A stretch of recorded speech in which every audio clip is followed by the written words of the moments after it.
সমবায়ত টকাত হৈ অসহায় প্ৰায় 50,000 গ্ৰাহক গ্ৰেপ্তাৰ সমবায়খনৰ সঞ্চালক মঞ্জিল পেগু গ্ৰাহকসকলে বিগত 10 বছৰ ধৰি গাঁঠিৰ ধন সাঁচি আহিছিল ভাৰতী সঞ্চয় আৰু ঋণ প্ৰদান সমবায় সমিতিত এতিয়া সেই ধন বিচাৰি গ্ৰাহকৰ হাহাকাৰ বোকাখাতৰ কাৰ্যালয়ত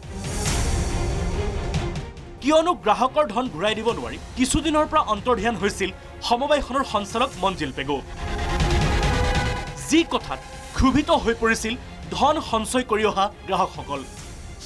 3 বছৰে সমবায়খনৰ বিত্তীয় প্ৰতিবেদন দাখিলত কেলেংকাৰীৰ অভিযোগ উঠিছিল সঞ্চালকগৰাকীৰ বিৰুদ্ধে যি অভিযোগৰ ভিত্তিত যোৰহাটৰ ৰেজিষ্টাৰ কোঅপাৰেটিভ ছ'চাইটিয়ে বন্ধ কৰি দিয়ে সমবায়খন আৰু তাৰ পিছৰে পৰা পলাই ফুৰিছিল সঞ্চালক মঞ্জিল পেগু আৰু সমবায়খনৰ পৰিচালকগৰাকী সোমবাৰে নিশা বোকাখাত আৰক্ষীৰ খবৰৰ ভিত্তিত যোৰহাট লিচুবাৰীৰ পৰা গ্ৰেপ্তাৰ কৰে সঞ্চালক মঞ্জিল পেগুক লিচুবাৰীৰ বন্ধুৰ ঘৰত আত্মগোপন কৰি থকাৰ সময়তে যোৰহাট আৰক্ষীৰ সহযোগত বোকাখাত আৰক্ষীয়ে গ্ৰেপ্তাৰ কৰিবলৈ সক্ষম হয় মঞ্জিল পেগুক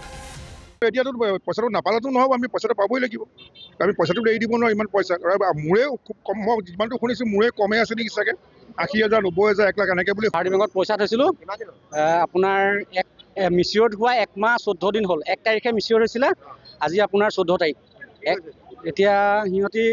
আজি দিম কালি দিম আজি দিম কালি দিম এনেকৈ কৈ মানে হেঁচুৱাই আছে মানে এতিয়া আজি আমাৰ 2 মাহ দিন পাৰ হৈ গ'ল তেওঁলোকে মানে প্ৰথম অৱস্থাত 25 দিনৰ ভিতৰতে পইচা সোমাব বুলি ক'লে এতিয়া আকৌ আপোনাৰ মানে বহুত বেছি দিন পাৰ হৈ গ'লত আমি অফিচলৈ আহিবলৈ ল'লোঁ মানুহবোৰ আজিতো অফিচত কোনো মানুহেই নাই এজেণ্টও মানে গা এৰাই দিছে এতিয়া আমাৰ মানে পইচাখিনি আমি ভাবিছোঁ মৰাই পৰিছে নেকি মানে আমাৰ মানে ধাৰণা হৈছে তেনেধৰণৰ ইতিমধ্যে আৰক্ষীয়ে গ্ৰেপ্তাৰ কৰি আৰম্ভ কৰিছে তদন্ত ইফালে মঙলবাৰে দিনৰ ভাগত সমবায়খনৰ কেলেংকাৰীৰ সন্দৰ্ভত পৰিচালককে ধৰি বৰ্ডৰ সকলোকে কৰায়ত্ব কৰাৰ দাবী ৰাইজৰ এইলৈ বোকাখাত আৰক্ষী থানাৰ সন্মুখত এক প্ৰতিবাদী কাৰ্যসূচী ৰূপায়ণ কৰে ৰাইজৰ দলে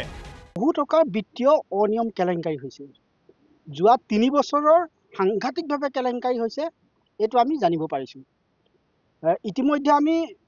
বিভাগীয় কৰ্তৃপক্ষৰ লগতো কথা পাতিছিলোঁ তেখেতলোকেও কৈছে যে যোৱা 3 বছৰত বহুত বিত্তীয় কেলেংকাৰী হৈছে আৰু এই সমবায় সমিতিখন ইতিমধ্যে চিলো কৰিছে গতিকে আমি দাবী উত্থাপন কৰোঁ যে বোকাখাত সমষ্টিত যিমান সকলো মানুহৰ পৰা অতি সোনকালে ইয়াৰ ওপৰত উচিত তদন্ত কৰিব লাগে তদন্ত কৰি বিভাগীয় কৰ্তৃপক্ষৰ লগত কথা পাতি এই সকলো মানুহক পুনৰ টকাখিনি ঘূৰাই দিবৰ কাৰণে আমি দাবী উত্থাপন কৰিছোঁ প্ৰাপ্য ধন ঘূৰাই দিবলৈ আহ্বান ভাৰতী সঞ্চয় আৰু ঋণ প্ৰদান সমবায়ক ইতিমধ্যে প্ৰায় 150 কোটি টকাৰ বিত্তীয় কেলেংকাৰীৰ অভিযোগ সমবায়খনৰ বিৰুদ্ধে কিন্তু বৰ্তমানেও পলাই ফুৰিছে সমবায়খনৰ পৰিচালকগৰাকী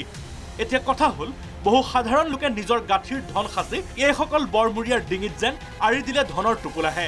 এতিয়া আৰক্ষীয়ে কি ভূমিকা গ্ৰহণ কৰে সেয়া হ'ব লক্ষণীয় বোকাখাতৰ পৰা কেমেৰাত ভাস্কৰৰ সহযোগত ৰুমান বৰা আৰু যোৰহাটৰ পৰা উৎপল বৰাৰ ৰিপৰ্ট প্ৰাগ নিউজ